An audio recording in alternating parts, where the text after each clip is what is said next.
நேத்து கம்பத்துல அவரு போறாரு. அங்க எல்லாரும் ஒன்று கூடி ஒன்றுபட்ட அதிமுக வேணும் அப்படின்னு சொல்லி இது பண்றாங்க. போடி நாயக்கனூர்ல கத்துறாங்க. இவங்களும் தொண்டர்கள் தானே சார்? ஒன்றிணைய வேண்டும் சொல்லி ஒரு பதாகை வைத்துக்கொண்டு ம். எடப்பாடியுடைய வாகனத்தை முற்றுகை போராட்டம் அப்படின்னு டிவியில் வந்தது. ம். அந்த மைக்கு நீட்டி அங்கே பேச வைக்க வேண்டியதானே. இதில் செட்டப்புங்க, அது டிடிவி செட்டப்பு அல்லது ஓபிஎஸ் செட்டப்பு.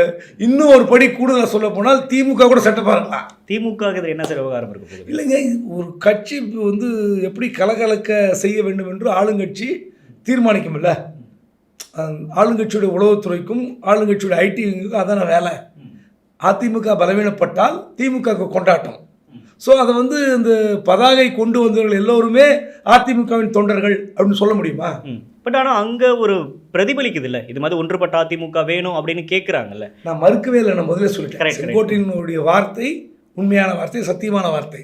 ஆனால் நீங்கள் 10 நாள் கெடு விதித்தால் அது வந்து சரியாக இருக்குமா? அதுல என்ன சார் தப்பு இருக்கு? இல்லை இல்லை, ஏற்கனவே ஓராண்டுக்கு முன்பாக 6 முன்னாள் அமைச்சர்கள் போனாங்க. அது பொய்ன்னு சொன்னார். அது வந்து எடப்பாடி செய்த மிகப்பெரிய தவறு. நான் எடப்பாடியோட தவறையும் நான் சுட்டி எஸ்பி வேலுமணியை பக்கத்தில் வச்சுட்டே சொன்னார். இங்கே தான் இருக்கிறாங்க, 6 பேர் இங்கே இருக்காங்களே, என்ன சொன்னாங்கன்னார். அதாவது ஒரு கட்சிக்கு வந்து என்ன நன்மை என்பதை ஒரு கட்சியினுடைய நிர்வாகிகள் வந்து சொன்னால் அது காது கொடுத்து கேட்க வேண்டிய கட்டாயத்தில் கட்சி தலைமை இருக்க வேண்டும். அந்த குறைந்தபட்ச அந்த தன்மை எடப்பாடியிடம் இல்லை, நான் அதை ஒத்துக்கிறேன். ஆனால் நீங்கள் ஆளாளுக்கு நீங்கள் ஹேண்ட் ட்விஸ்ட், அதாவது கையை முறுக்கி அவரை வந்து உங்கள் பாதைக்கு கொண்டு வரலாம் என்று நினைத்தால் அதுக்கு நான் சரியான ஆள் இல்லை என்பதை வெளிப்படுத்தி விட்டேன்.